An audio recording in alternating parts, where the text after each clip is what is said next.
നിങ്ങൾ ഇപ്പോൾ കേട്ടുകൊണ്ടിരിക്കുന്നത് സന്ത് രാംപാൽ മഹാരാജ് എഴുതിയ ദ വേ ഓഫ് ലിവിംഗ്, ജീവിക്കേണ്ട മാർഗം, പേജ് നമ്പർ 109, ചാപ്റ്റർ 33. പരമാത്മാവിന് അസാധ്യമായി ഒന്നുമില്ല. Sub chapter 1. പരമാത്മാവ് ചെയ്യുന്നതെന്തും അത് നന്മയ്ക്കു വേണ്ടിയാണ്. ദീക്ഷ സ്വീകരിച്ച ശേഷം ഭക്തിയുടെ പാതയിൽ ഒരു ഭക്തൻ എത്ര കഷ്ടപ്പാടുകൾ നേരിട്ടാലും പരമാത്മാവ് എന്ത് ചെയ്താലും അത് ഭക്തന്റെ ക്ഷേമത്തിന് വേണ്ടിയാണെന്ന് ഒരാൾ ചിന്തിക്കണം. കഥ: ഒരു രാജാവും അദ്ദേഹത്തിന്റെ ജനറൽ സെക്രട്ടറിയും, അതായത് മഹാമന്ത്രിയും, ഒരു ഗുരുവിന്റെ ശിഷ്യന്മാരായിരുന്നു. ജനറൽ സെക്രട്ടറിക്ക് പൂർണ്ണ വിശ്വാസമുണ്ടായിരുന്നെങ്കിലും രാജാവിന് സത്സംഗം കേൾക്കാൻ സമയം കുറവായിരുന്നു. ഇക്കാരണത്താൽ അദ്ദേഹത്തിന് ദൈവത്തിന്റെ നിയമത്തെക്കുറിച്ച് പൂർണ്ണമായി പരിചിതമായിരുന്നില്ല. പക്ഷെ അദ്ദേഹം തന്റെ ഭക്തിയോടെ ചെയ്യുമായിരുന്നു. രാജാവ് എപ്പോഴും ജനറൽ സെക്രട്ടറിയെ കൂടെ നിർത്തുമായിരുന്നു. അവനെ ഏറ്റവും ബഹുമാനിച്ചിരുന്നു. ഇതിന്റെ പേരിൽ ഒരു മന്ത്രിക്ക് ജനറൽ സെക്രട്ടറിയോട് അസൂയ തോന്നി. രാജാവിന്റെ കണ്ണിൽ പെടാൻ വേണ്ടി അദ്ദേഹം രാജാവിന്റെ ജനറൽ സെക്രട്ടറിയെ പറ്റി ചീത്ത പറയുമായിരുന്നു. രാജാവ് തന്നെ ജനറൽ സെക്രട്ടറി ആക്കണമെന്ന് ആ മന്ത്രി ആഗ്രഹിച്ചു. അതിനായി രാജാവിനോട് ആവർത്തിച്ച് പറയാറുണ്ടായിരുന്നു, രാജാവേ, ഈ ജനറൽ സെക്രട്ടറി വിശ്വാസയോഗ്യനല്ല, അവൻ നിങ്ങളെ എപ്പോൾ വേണമെങ്കിലും ചതിച്ചേക്കാം. ഒരു ദിവസം രാജാവും ജനറൽ സെക്രട്ടറിയും ആ സഹമന്ത്രിയും മറ്റു മന്ത്രിമാരും മറ്റൊരു നഗരത്തിലേക്ക് പോകാൻ തയ്യാറായി. കൊട്ടാരത്തിന്റെ ഹാളിൽ നിൽക്കുകയായിരുന്നു. രാജാവ് തന്റെ വാൾ പുറത്തെടുത്ത് അതിന്റെ മൂർച്ച പരിശോധിക്കാൻ തുടങ്ങി. അതേസമയം അദ്ദേഹം മറ്റു മന്ത്രിമാരോടും സംസാരിച്ചുകൊണ്ടിരുന്നു. തൽഫലമായി രാജാവിന്റെ ഒരു വിരൽ മുറിഞ്ഞ് തറയിൽ വീണു. സഹമന്ത്രി പറഞ്ഞു, അല്ലയോ രാജാവേ, എന്താണ് സംഭവിച്ചത്? നമ്മുടെ രാജാവ് വളരെ സുന്ദരനാണ്. ജനങ്ങൾക്ക് ഇത് വളരെ ദൗർഭാഗ്യകരമായ ദിവസമാണ്. ഓ, എന്താണ് സംഭവിച്ചത്? ജനങ്ങളുടെ ഏത് ഭാരം നിങ്ങൾ സ്വയം ഏറ്റെടുത്തു? സംഭവിച്ചതെല്ലാം നല്ലത്. ദൈവം ചെയ്യുന്നതെന്തും നല്ലതിന് എന്ന് ജനറൽ സെക്രട്ടറി പറഞ്ഞു. രാജാവിന് വേദനിച്ചു. അതിന്റെ മുകളിൽ ഈ വാക്കുകൾ കേട്ടപ്പോൾ ജനറൽ സെക്രട്ടറിയോട് ദേഷ്യം തോന്നി. അയാളെ ജയിലിൽ അടയ്ക്കുക എന്ന് സൈനികരോട് ആജ്ഞാപിച്ചു. അതുതന്നെ ചെയ്തു. രാജാവ് സഹമന്ത്രിയെ ജനറൽ സെക്രട്ടറിയായി നിയമിച്ചു. നിങ്ങൾ ഇപ്പോൾ കേട്ടുകൊണ്ടിരിക്കുന്നത് സന്ത് രാംപാൽ മഹാരാജ് എഴുതിയ ദ വേ ഓഫ് ലിവിംഗ്, ജീവിക്കേണ്ട മാർഗം എന്ന പുസ്തകത്തിലെ പേജ് നമ്പർ 110. അറ്റുപോയ വിരലിന് രാജാവ് വൈദ്യ ചികിത്സ നടത്തി. 6 മാസത്തിനുള്ളിൽ വിരലിലെ മുറിവുണങ്ങി. വേദനയില്ലായിരുന്നു. രാജാവിന് ഇപ്പോൾ വലത് കൈയിൽ 3 വിരലുകളും പെരുവിരലും ഉണ്ടായിരുന്നു. തന്റെ പുതിയ ജനറൽ സെക്രട്ടറിയിൽ രാജാവ് അങ്ങേയറ്റം സന്തുഷ്ടനായിരുന്നു. അവസരം കിട്ടിയതുകൊണ്ട് രാജാവിനോട് പറയുമായിരുന്നു, രാജാവേ, നിങ്ങളെ ചതിക്കുമെന്ന് ഞാൻ പലതവണ പറഞ്ഞിരുന്നു. വിരൽ ചൂണ്ടിയാൽ കൊള്ളാമെന്ന് അവൻ പറഞ്ഞത് അന്ന് സ്വന്തം ചെവിയിൽ കേട്ടു. വെട്ടേറ്റ് നീ മരിച്ചത് കണ്ടാൽ അവൻ സന്തോഷിക്കുമായിരുന്നു. നിന്നെ കൊല്ലാമായിരുന്നു. പുതിയ മന്ത്രി പറയുന്നതെല്ലാം ശരിയാണെന്ന് രാജാവ് വിശ്വസിച്ചു തുടങ്ങിയിരുന്നു. ഒരു ദിവസം രാജാവ് ആ പുതിയ ജനറൽ സെക്രട്ടറിയുമായി വേട്ടയാടാൻ കാട്ടിലേക്ക് പോയി. ഇരുവരും കാടിന്റെ ഉള്ളിലേക്ക് പോയി. മുന്നിൽ കുറെ കാട്ടാളന്മാർ വന്നു. അവർ ഇരുവരെയും പിടികൂടി അവരുടെ പുരോഹിതന്റെ അടുത്തേക്ക് കൊണ്ടുപോയി. ആ കാട്ടാളന്മാർക്ക് അന്ന് എന്തോ ഉത്സവം ഉണ്ടായിരുന്നു. അവർക്ക് ഒരാളെ ബലിയർപ്പിക്കുകയും അവനെ അല്ലെങ്കിൽ അവളെ തങ്ങളുടെ ദേവതയ്ക്ക് സമർപ്പിക്കുകയും ചെയ്യേണ്ടിയിരുന്നു. 2 വ്യക്തികളെയാണ് ഇവർ കണ്ടെത്തിയത്. പൂജാരി പറഞ്ഞു, നീ 2 പേരെ കൊണ്ടുവന്നതുകൊണ്ട് നമ്മൾ 2 പേരെയും ബലിയർപ്പിക്കും. ദേവി കൂടുതൽ സന്തോഷവതിയാകും. എന്നാൽ ആദ്യം അവരുടെ അവയവങ്ങളൊന്നും നഷ്ടപ്പെട്ടിട്ടില്ല എന്ന്, കൈയോ വിരലോ മുറിഞ്ഞിട്ടുണ്ടോ എന്ന് പരിശോധിക്കുക. മുറിയാൻ പാടില്ല. ഇവരെ പരിശോധിച്ചപ്പോൾ ഒരാളുടെ വിരൽ നഷ്ടപ്പെട്ടതായി കണ്ടെത്തി. പുരോഹിതൻ പറഞ്ഞു, അവനെ വിടൂ, രണ്ടാമത്തേത് കുഴപ്പമില്ല. തല വെട്ടുക. ഉടൻ തന്നെ അവർ രാജാവിനെ മോചിപ്പിക്കുകയും ജനറൽ സെക്രട്ടറിയുടെ ശിരച്ഛേദം ചെയ്യുകയും അവന്റെ തല രാജാവിന്റെ മുന്നിൽ ദേവിക്ക് സമർപ്പിക്കുകയും ചെയ്തു. രാജാവ് പുറപ്പെട്ട് കൊട്ടാരത്തിലേക്ക് മടങ്ങി. അദ്ദേഹം ഉടൻ തന്നെ ജയിലിൽ പോയി മുൻ ജനറൽ സെക്രട്ടറിയെ മോചിപ്പിച്ചു. രാജാവ് ജനറൽ സെക്രട്ടറിയെ ആലിംഗനം ചെയ്തുകൊണ്ട് പറഞ്ഞു, എന്റെ വിരൽ മുറിഞ്ഞപ്പോൾ സംഭവിച്ചതെല്ലാം നല്ലതാണെന്ന് നിങ്ങൾ പറഞ്ഞിരുന്നു. ദൈവം എന്തു ചെയ്താലും അവനത് നന്മയ്ക്കായി ചെയ്യുന്നു. ഇത് ശരിയാണ്. എന്റെ വിരൽ മുറിഞ്ഞില്ലായിരുന്നുവെങ്കിൽ അത് ശരിയാണ്, ഇന്ന് എനിക്ക് എന്റെ ജീവൻ നഷ്ടപ്പെടുമായിരുന്നു. ദൈവം ശരിയായ കാര്യം ചെയ്തു. രാജാവ് എന്നിട്ട് പറഞ്ഞു, സംഭവിച്ചതെല്ലാം എനിക്ക് നല്ലതായിരുന്നു. പക്ഷെ നിങ്ങൾ ഒരു തെറ്റും കൂടാതെ 6 മാസം ജയിലിൽ കിടക്കേണ്ടി വന്നു.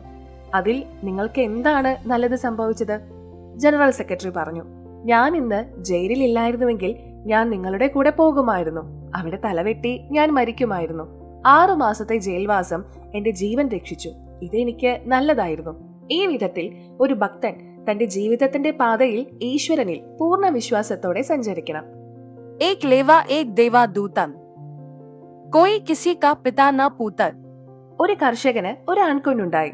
മകന് 8 വയസ്സായപ്പോൾ കർഷകന്റെ ഭാര്യ മരിച്ചു. കർഷകന് 17 ഏക്കർ ഭൂമി ഉണ്ടായിരുന്നു. കുറച്ചു വർഷങ്ങൾക്ക് ശേഷം കർഷകൻ വീണ്ടും വിവാഹം കഴിച്ചു. രണ്ടാം ഭാര്യയിൽ നിന്നും ഒരു ആൺകുഞ്ഞും പിറന്നു.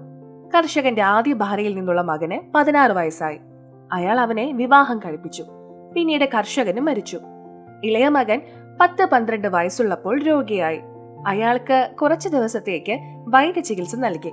തുടർന്ന് അവന്റെ ജ്യേഷ്ഠനും ഭാര്യയും ചിന്തിച്ചു, ഞങ്ങൾ എന്തിനാണ് അവന്റെ ചികിത്സയ്ക്കായി പണം ചെലവഴിക്കുന്നത്?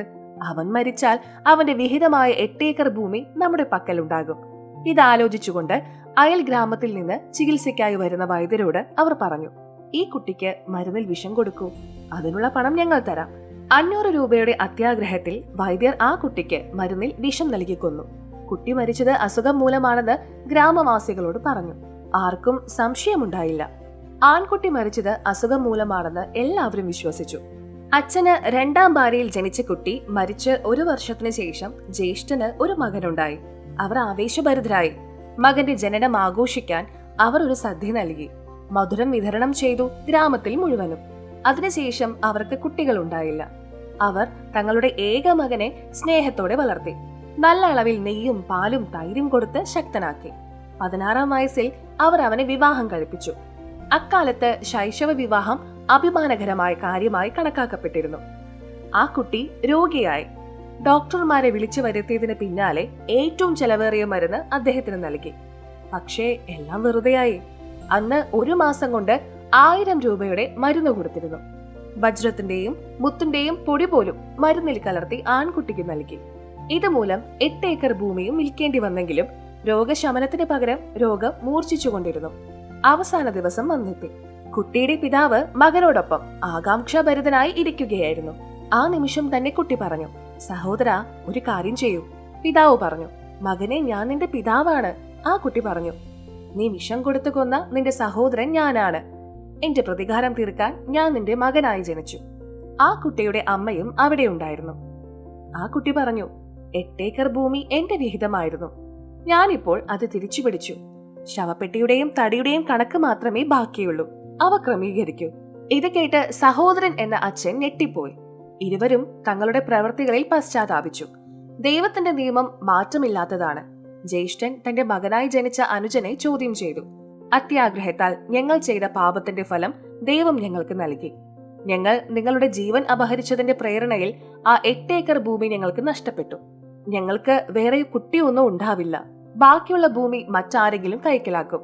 നമ്മൾ നശിച്ചു. ഇതൊക്കെ നടക്കണമായിരുന്നു. ദൈവം നീതി നടത്തി. നിന്റെ ഭാര്യയായി വന്ന പെണ്ണ് എന്ത് പാപം ചെയ്തു? സതി അനുഷ്ഠാനത്തിന് വിധേയയായി അവൾ നിങ്ങളോടൊപ്പം ജീവനോടെ ദഹിപ്പിക്കപ്പെടും. ദൈവം അവളോട് അനീതി ചെയ്തു. മകൻ എന്ന ഇളയ സഹോദരൻ പറഞ്ഞു, എന്റെ മരണത്തിന് 2 വർഷത്തിന് ശേഷം 500 രൂപ മോഹിച്ച് എന്നെ വിഷം കഴിപ്പിച്ച ആ ഡോക്ടർ മരിച്ചു. ഈ ഭാര്യ ആ ഡോക്ടറുടെ ആത്മാവാണ്. അവൾക്ക് അതിന്റെ ഫലം ലഭിക്കും. അവൾക്കും ജീവനോടെ ദഹിപ്പിക്കപ്പെടണം. അക്കാലത്ത് സതി അഭ്യാസങ്ങൾ സജീവമായിരുന്നു. ഒരു ഭർത്താവിന്റെ മരണശേഷം അതേ ചിതയിൽ ഭാര്യയെ ജീവനോടെ ദഹിപ്പിക്കും.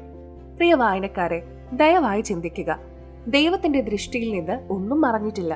നിങ്ങൾ വിതയ്ക്കുന്നത് പോലെ കൊയ്യും. ഈ വിധത്തിൽ ഓരോ കുടുംബത്തിലും ആളുകൾ പരസ്പരം ബന്ധപ്പെട്ടിരിക്കുന്നത് അവരുടെ മുൻജന്മങ്ങളിലെ കർമ്മങ്ങളുടെ മതിപ്പ് മൂലമാണ്. അതായത് സംസ്കാർ മതിപ്പ് മൂലമാണ്. മുൻജന്മത്തിന്റെ കടം വീട്ടാനാണ് ഒരാൾ ജനിച്ചത്. മുൻജന്മത്തിന്റെ കടം തിരിച്ചെടുക്കാൻ ഒരാൾ ജനിക്കുന്നു. ഉദാഹരണത്തിന്, ഒരു പിതാവ് തന്റെ മകന് വിദ്യാഭ്യാസം നൽകി. വിവാഹത്തിന് 2 ദിവസം മുൻപാണ് മകൻ അപകടത്തിൽ മരിച്ചത്. അച്ഛനിൽ നിന്ന് കടം വീട്ടാൻ വന്നതായിരുന്നു. ഒരു മകൻ ചെറുപ്പമായി ഉപജീവനത്തിനായി ഒരു ജോലി ചെയ്യാൻ തുടങ്ങി. അവന്റെ പിതാവ് രോഗിയായി. ചികിത്സയ്ക്കായി ലക്ഷക്കണക്കിന് രൂപ ചിലവഴിച്ചെങ്കിലും ഫലമുണ്ടായില്ല. അവൻ മരിച്ചു. കഴിഞ്ഞ ജന്മത്തിലെ കടം വീട്ടാൻ വന്നതാണ് ഈ അച്ഛൻ. ചിലത് തിരിച്ചടയ്ക്കാനും വന്നിരുന്നു. മകളെ വിവാഹം കഴിപ്പിച്ചു. 2 വർഷത്തിന് ശേഷം മകൾ മരിച്ചു. അവളുടെ വിവാഹത്തിൽ അയാൾ ധാരാളം സ്ത്രീധനം നൽകിയിരുന്നു. ആ മരുമകൻ തന്റെ മകളും പണവും വാങ്ങി മുൻജന്മത്തിന്റെ കടം തിരിച്ചു പിടിച്ചു. നിലവിൽ ഒരാളെ കബളിപ്പിച്ച് പണം സ്വായത്തമാക്കുന്നവൻ അടുത്ത ജന്മത്തിൽ മരുമകനായി ആ പണം തിരിച്ചു പിടിക്കും. ഇത് കഠിനവും വേഗമേറിയതുമായ ദൈവത്തിന്റെ ഭരണമാണ്. ജ്ഞാനികളോട് ഒരു വാക്ക് മതി. മുകളിൽ പറഞ്ഞ വിവരണം ഒരു കഥ മാത്രമല്ല, അതൊരു യാഥാർത്ഥ്യമാണ്. ഈ കഥകൾ മറ്റുള്ളവരെ ഭയപ്പെടുത്താൻ വേണ്ടി എഴുതിയതാണെന്ന് ചിലർ പറയുന്നു. എന്ത് സംഭവിക്കുമെന്ന് ആരാണ് കണ്ടത്? മാന്യന്മാർ ഒരു കള്ളനെ ഉപദേശിക്കുന്നത് പോലെയാണ്. സഹോദരാ, മോഷണം നടത്തരുത്. പിടിക്കപ്പെട്ടാൽ ആദ്യം പൊതുജനം നിങ്ങളെ തല്ലും, പിന്നെ പോലീസുകാർ നിങ്ങളെ തല്ലും, പിന്നെ നിങ്ങൾ ജയിലിലും അനുഭവിക്കേണ്ടി വരും. ആരെങ്കിലും പറഞ്ഞാൽ ഇത് കള്ളനെ പേടിപ്പിക്കാൻ പറഞ്ഞതാണ്, ഭാവിയിൽ സംഭവിക്കുന്നത് ആരാണ് കണ്ടത്? ചിന്തിക്കുക.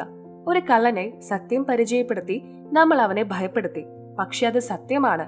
സത്യം കണ്ട് പേടിച്ച് കള്ളൻ മോഷണം നിർത്തിയാൽ അവന് നന്നായിരിക്കും. ഭാവിയിൽ സംഭവിക്കുന്നത് ആരാണ് കണ്ടതെന്ന് അവൻ പറഞ്ഞാൽ മുൻപ് പറഞ്ഞതെല്ലാം അവൻ അനുഭവിക്കും. അതുപോലെ മേൽ പറഞ്ഞ കഥ ആളുകളെ ഉപദേശിക്കാനും ഭയപ്പെടുത്താനുമുള്ളതാണെന്ന് മാത്രം വിശ്വസിക്കുന്നവരുടെ ദുരവസ്ഥയായിരിക്കും. കള്ളന് പറഞ്ഞ ഉപദേശം പോലെ തന്നെ അത് ശരിയാണെന്ന് കരുതുക. നിങ്ങൾ ഇപ്പോൾ കേട്ടുകൊണ്ടിരിക്കുന്നത് സന്ത് രാംപാൽ മഹാരാജ് എഴുതിയ ദ വേ ഓഫ് ലിവിംഗ്, ജീവിക്കേണ്ട മാർഗം എന്ന പുസ്തകത്തിലെ പേജ് നമ്പർ 112. കർഷകന്റെയും 2 ആൺമക്കളുടെയും ഈ കഥ 1978 ഒരു വെറ്റിനറി ഡോക്ടറിൽ നിന്ന് ലേഖകൻ കേട്ടിരുന്നു. കൂടെ ഇരിക്കുന്ന എല്ലാവരോടും അദ്ദേഹം ഈ കഥ പറയാറുണ്ടായിരുന്നു. പക്ഷെ അദ്ദേഹം ഒരിക്കലും അത് പ്രയോഗത്തിൽ വരുത്തിയിരുന്നില്ല. 10 രൂപ വിലയുള്ള മരുന്ന് കൊടുത്ത് വാറ്റിയെടുത്ത വെള്ളം, അതായത് ഡിസ്റ്റിൽ വാട്ടർ കുത്തിവെച്ച് 200-300 രൂപയാണ് ഈടാക്കിയിരുന്നത്. എന്നിട്ട് വൈകുന്നേരം എന്നെ കാണുമ്പോൾ അവന്റെ കുസൃതികളെ കുറിച്ച് എന്നോട് പറയുമായിരുന്നു. കുറച്ചു രൂപയുടെ മരുന്ന് കൊടുത്താൽ പോത്തിന്റെ മുതലാളി വിചാരിക്കും നല്ല മരുന്ന് കൊടുത്തില്ല എന്ന്. എരുമയ്ക്ക് മരുന്ന് കൊണ്ട് സുഖം കിട്ടണം, വില 10 രൂപ മാത്രം. ദയവായി ചിന്തിക്കുക. ഇത്തരക്കാരുടെ സംസാരത്തിലും പ്രവൃത്തിയിലും ഇത്രയധികം വ്യത്യാസങ്ങൾ ഉള്ളപ്പോൾ അവർ പറയുന്ന ഈ കഥകൾ മറ്റുള്ളവരിൽ എങ്ങനെ സ്വാധീനം ചെലുത്തും? ഇവ കേവലം വാക്കുകളല്ല, പ്രവർത്തിക്കേണ്ടതുണ്ടെന്ന് സന്ത് ഗരീബ് ദാസ് ജി പറഞ്ഞിട്ടുണ്ട്. ദൈവത്തിന്റെ നിയമം മനസ്സിലാക്കി ശുദ്ധമായ ജീവിതം നയിക്കുക. നിങ്ങളുടെ ജീവിതത്തിന്റെ ഭാഗം മുള്ളുകളില്ലാത്തതാക്കുക. നിങ്ങൾ ഇപ്പോൾ കേട്ടുകൊണ്ടിരിക്കുന്നത് സന്ത് രാംപാൽ മഹാരാജ് എഴുതിയ ദ വേ ഓഫ് ലിവിംഗ്, ജീവിക്കേണ്ട മാർഗം, പേജ് നമ്പർ 112, ചാപ്റ്റർ നമ്പർ 36. ഏക് ലേവ ഏക് ദേവദൂതം. എടുക്കാൻ ഒരാൾ ഇവിടെയുണ്ട്, കൊടുക്കാൻ ഒരാൾ ഇവിടെയുണ്ട്. അമർനാഥിലെ ഉണങ്ങിയ മരത്തിന്റെ ചുവട്ടിലിരുന്ന് ശ്രീ ശിവൻ തന്റെ ഭാര്യ പാർവതിക്ക് ദീക്ഷ നൽകിയപ്പോൾ, അതായത് നിത്യമന്ത്രം നൽകിയപ്പോൾ, ആ മരത്തിന്റെ കൊമ്പിന്റെ ദ്വാരത്തിൽ ഒരു പെൺതത്ത മുട്ടയിട്ടിട്ടുണ്ടായിരുന്നു. ആരോഗ്യമുള്ള മുട്ടകൾ ശിവജിയുടെ കൈയടിയിൽ കുഞ്ഞു തത്തകളായി മാറി പറന്നുപോയി. അവയിൽ അനാരോഗ്യകരമായ മുട്ടയും ഉണ്ടായിരുന്നു. അതിന്റെ ആത്മാവ് അതിനുള്ളിലായിരുന്നു. ശ്രീ ശിവജി ശ്രീ പാർവതിയോട് ദീക്ഷാമന്ത്രം പറഞ്ഞപ്പോൾ അനാരോഗ്യകരമായ ആ മുട്ട ആരോഗ്യമുള്ളതായി തീർന്നു. ഒരു തത്തയായി അവൻ ചിറകുകൾ വികസിപ്പിച്ചെടുത്തു. പറക്കാൻ പ്രാപ്തനായി. പാർവതി സമാധിയിലേക്ക് പ്രവേശിച്ചു. അവൾ പറഞ്ഞു നിർത്തി. അതെ അതെ അതെ അതെ എന്ന് തത്ത് പറഞ്ഞു തുടങ്ങി. പാർവതി ധ്യാനാവസ്ഥയിലാണെന്ന് ശ്രീ ശിവജി കണ്ടു. അവൾ ഒന്നും കേൾക്കുകയോ പറയുകയോ ചെയ്യുന്നില്ല. അതെ അതെ എന്ന ശബ്ദം ആരുടേതാണ്? ആ മരത്തിന്റെ തുമ്പിക്കൈയുടെ ദ്വാരത്തിൽ നിന്ന് ഒരു തത്ത സംസാരിക്കുന്നത് അദ്ദേഹം കേട്ടു. ആ തത്തയെ കൊല്ലാൻ ശ്രമിച്ച ഉടനെ അത് പറന്നുപോയി. തത്തയെ കൊല്ലാൻ തന്റെ അമാനുഷിക ശക്തികളോട് ശിവജി തത്തയുടെ പുറകെ പറന്നു. വേദവ്യാസ മുനിയുടെ ഭാര്യ അലറി വിളിച്ചു. അവൾ വായ തുറന്നപ്പോൾ തത്തയുടെ ശരീരത്തിലുണ്ടായിരുന്ന ആത്മാവ് അവന്റെ ശരീരം വിട്ട് അവളുടെ വായിലൂടെ അവളുടെ ഗർഭപാത്രത്തിലേക്ക് പ്രവേശിച്ചു. വ്യാസന്റെ പത്നിയോട് ശ്രീ ശിവജി പറഞ്ഞു, എന്റെ ജ്ഞാനം മോഷ്ടിച്ച ഒരു ആത്മാവ് ഒരു തത്തയുടെ ശരീരം ഉപേക്ഷിച്ച് നിങ്ങളുടെ വായിലൂടെ നിങ്ങളുടെ ഗർഭപാത്രത്തിൽ പ്രവേശിച്ചു. അവൻ എന്റെ കള്ളനാണ്, ഞാൻ അവനെ കൊല്ലും. ഇതിനിടെ വേദവ്യാസ മുനിയും അവിടെ എത്തിയിരുന്നു. അവൻ എല്ലാം കേൾക്കുന്നുണ്ടായിരുന്നു. വ്യാസ്ജി ചോദിച്ചു, ഭഗവാനെ, എന്തൊരു കള്ളൻ? ശ്രീ ശിവൻ പറഞ്ഞു, ഞാൻ പാർവതിക്ക് ദീക്ഷ നൽകുകയായിരുന്നു. ആന്തരിക കമലങ്ങളുടെ രഹസ്യം വെളിപ്പെടുത്തുന്നത് ഞാനായിരുന്നതിനാൽ ഈ തത്ത അത് കേട്ടു. അർഹതയില്ലാത്ത ഒരാളോട് ആ മന്ത്രങ്ങൾ പറഞ്ഞാൽ ആ വ്യക്തി അനശ്വരനാകുകയും ആളുകളെ പീഡിപ്പിക്കുകയും ചെയ്യും. നിങ്ങൾ ഇപ്പോൾ കേട്ടുകൊണ്ടിരിക്കുന്നത് സന്ത് രാംപാൽജി മഹാരാജ് എഴുതിയ ദ വേ ഓഫ് ലിവിംഗ്, ജീവിക്കേണ്ട മാർഗം എന്ന പുസ്തകത്തിലെ പേജ് നമ്പർ 113. ഈ ജീവിയെ ഞാൻ കൊല്ലും. വ്യാസ്ജി പറഞ്ഞു, ഭഗവാനെ ശിവ, അവൻ അനശ്വരനായി തീർന്നാൽ പിന്നെ നീ അവനെ എങ്ങനെ കൊല്ലും? ഇത് കേട്ട് ശ്രീശങ്കരൻ പാർവതിയുടെ അടുത്തേക്ക് മടങ്ങിപ്പോയി. അവനെല്ലാം പാർവതിയോട് പറഞ്ഞു. തന്റെ ഭാര്യയുടെ ഉദരത്തിൽ ഒരു ആൺകുട്ടി ഉണ്ടെന്ന് ശ്രീ വേദവ്യാസ്ജി തന്റെ ദിവ്യദർശനം കൊണ്ട് കണ്ടു. 12 വർഷത്തിന് ശേഷം മകൻ ജനിച്ചു. അമ്മ പറയുമായിരുന്നു, എന്റെ മകന് സുഖ്ദേവ് എന്ന് പേരിടണം. അവൻ എന്റെ ഉദരത്തിലായിരുന്നപ്പോൾ എനിക്കൊരു സങ്കടവും ഉണ്ടായില്ല. ഞാൻ എപ്പോഴും എന്റെ മനസ്സിൽ സന്തോഷവതിയായിരുന്നു, എപ്പോഴും സന്തോഷവാനായിരുന്നു. അതിനാൽ അവന് സുഖ്ദേവ് എന്ന് പേരിട്ടു. അവൻ അവളുടെ ഗർഭപാത്രത്തിലായിരിക്കുമ്പോൾ തത്തയുടെ മുട്ടയിലിരുന്ന് ഉടൻ തന്നെ മനുഷ്യ ശരീരം നേടിയതിനാൽ ബ്രാഹ്മണരും അവനെ ശുക്ദേവ്, ശുക് എന്നാൽ തത്ത എന്ന് വിളിച്ചിരുന്നു. ശുക്ദേവ് ജനിച്ചയുടനെ അദ്ദേഹത്തിന്റെ ശരീരം ഒരു 12 വയസ്സുള്ള ആൺകുട്ടിയുടേതായി മാറി. അവൻ എഴുന്നേറ്റ് നടക്കാൻ തുടങ്ങി. അതിനാൽ മഹർഷി വേദവ്യാസ്ജി പറഞ്ഞു, ഹേ മകനെ, നീ എവിടെ പോകുന്നു? മാതാപിതാക്കളുടെ നേരെ പുറംതിരിഞ്ഞ് ശുക്ദേവ് പറഞ്ഞു, ഞാനും നിനക്കും ഇത്രയധികം ഇടപഴകൽ മാത്രമേ ഉണ്ടായിരുന്നുള്ളൂ. സംസ്കാർ. വ്യാസ്ജി പറഞ്ഞു, മകനെ സുഖ്ദേവ്, നിങ്ങളുടെ ജനനത്തിനായി ഞങ്ങൾ 12 വർഷമായി കാത്തിരുന്നു. ഇന്ന് നിങ്ങൾ ഞങ്ങളെ വിട്ടുപോകുന്നു. ഒരിക്കലെങ്കിലും നിങ്ങളുടെ മുഖം ഞങ്ങൾക്ക് കാണിക്കൂ. സുഖ്ദേവ് പറഞ്ഞു, ഹേ ഋഷി, ഹേ മുനി, പല പ്രാവശ്യം നീ എന്റെ അച്ഛനായി, പലതവണ ഞാൻ നിന്റെ അച്ഛനായി. അതൊരു വലിയ പ്രശ്നമാണ്. ഞാൻ ഭക്തി അനുഷ്ഠിക്കുകയും ജനന മരണങ്ങളിൽ നിന്നും സ്വാതന്ത്ര്യം നേടുകയും ചെയ്യും. നിന്നിൽ വാത്സല്യം വളർത്തിയെടുക്കാൻ സാധ്യതയുള്ളതിനാൽ ഞാൻ നിങ്ങളുടെ നേരെ മുഖം തിരിക്കുന്നില്ല. ഇങ്ങനെ പറഞ്ഞുകൊണ്ട് വിശുദ്ധ ഗരീബ് ദാസ്ജി തന്റെ വാണിയിലൂടെ വിശദീകരിച്ചു. एक लेवा एक देवा दूतन, कोई काहू का पिता न पूतन, तृण संबंध जुड़ा एक था, अंत समय सब 12 बाटा. അർത്ഥം, ശുക്ദേവ്ജി പറഞ്ഞു, ഒരു മകന്റെയും പിതാവിന്റെയും ബന്ധത്തിലുള്ള കുടുംബത്തിലെ അംഗങ്ങൾ ഇവരെല്ലാം മുൻജന്മങ്ങളുടെ കടം വീണ്ടെടുക്കുന്നതിനോ തിരിച്ചടയ്ക്കുന്നതിനോ പരസ്പരം ബന്ധപ്പെട്ടിരിക്കുന്നു. വാസ്തവത്തിൽ ആരും ആരുടേതുമല്ല. അച്ഛനോ മകനോ മരണശേഷം ഓരോരുത്തരും അവരവരുടെ കർമ്മങ്ങൾക്കനുസരിച്ച് മറ്റൊരു സ്ഥലത്തേക്ക് പോയി മറ്റൊരു ശരീരം നേടുന്നു. അതിനാൽ ആരും ആരുടെയും പിതാവോ മകനോ അല്ല. 8 ഏക്കർ ഭൂമിയുടെ അത്യാഗ്രഹത്തിൽ ജ്യേഷ്ഠൻ തന്റെ അനുജനെ കൊന്നത് കർഷകന്റെ പുത്രന്മാരുടെ കഥയിൽ വായനക്കാർ മുകളിൽ വായിച്ചിട്ടുണ്ട്. അപ്പോൾ അതേ ആത്മാവ് തന്റെ കടം തിരിച്ചുപിടിക്കാൻ മകനായി ജനിച്ചു. അവന്റെ കണക്ക് തീർപ്പാക്കിയ ശേഷം മരിച്ചു.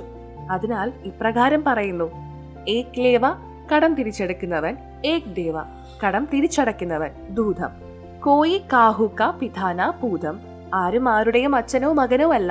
ട്രെൻ സമ്പൻ ജൂത ഏക് താത്ത, അതായത് എല്ലാവരും ഒരു കുടുംബത്തിന്റെ രൂപത്തിൽ സുഖമായി ജീവിക്കുന്നതായി തോന്നുന്നു. പെട്ടെന്ന് ഒരാൾ മരിക്കുന്നു. അൻ സമയമേ ഭാരാ ഭാട്ട, അതായത് മരണശേഷം ഒരാൾ മറ്റെവിടെയെങ്കിലും ജനിക്കും. അതായത് എല്ലാവരും ഭാര 12, ഭാത് വഴികൾ സ്വീകരിക്കും. എല്ലാവരും വ്യത്യസ്തമായ വഴികൾ സ്വീകരിക്കും.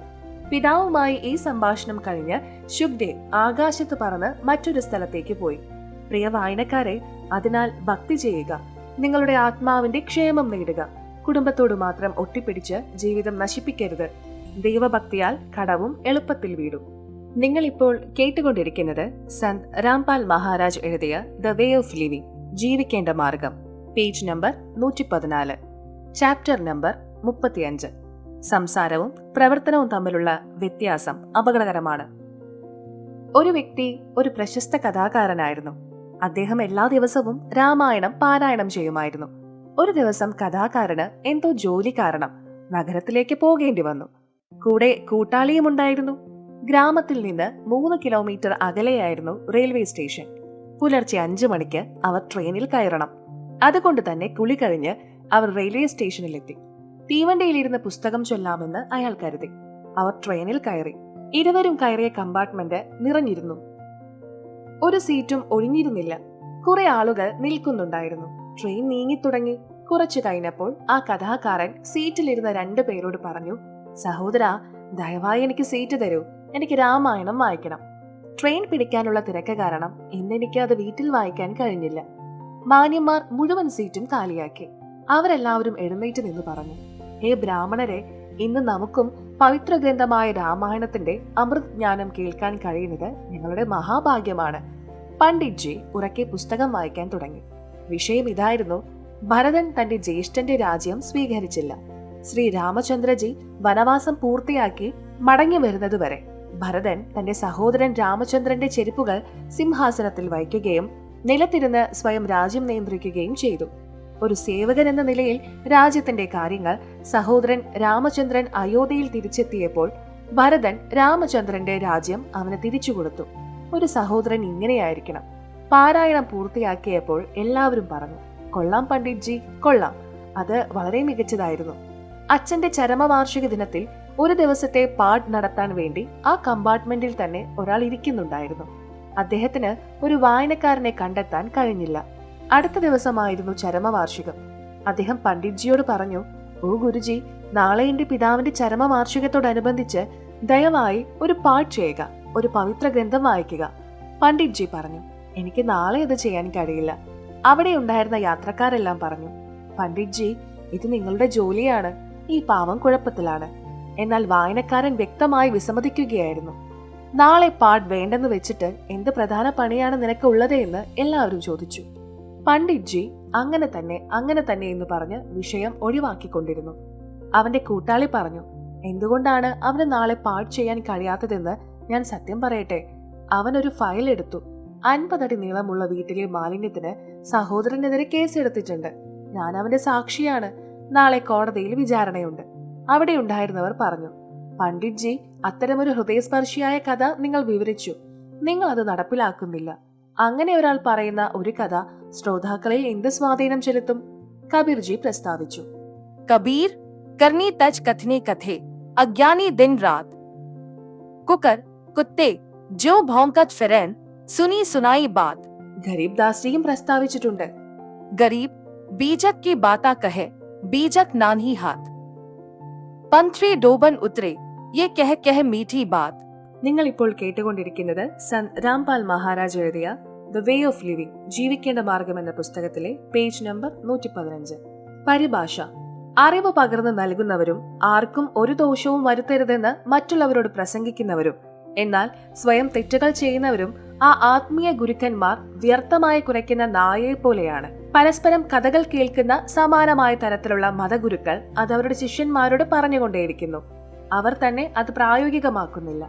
വാണി നമ്പർ 2. തത്വജ്ഞാനത്തിന്റെ പേരിൽ അജ്ഞരായ മതഗുരുക്കൾ തത്വജ്ഞാനത്തെക്കുറിച്ച് അപരിചിതരായതിനാൽ തികഞ്ഞ അജ്ഞത പ്രചരിപ്പിക്കുന്നു. മനുഷ്യരുടെ വിലപ്പെട്ട ജീവിതം നശിപ്പിക്കാൻ വേണ്ടിയാണ് ആ വ്യാജന്മാർ ഭൂമിയിൽ ജനിക്കുന്നത്.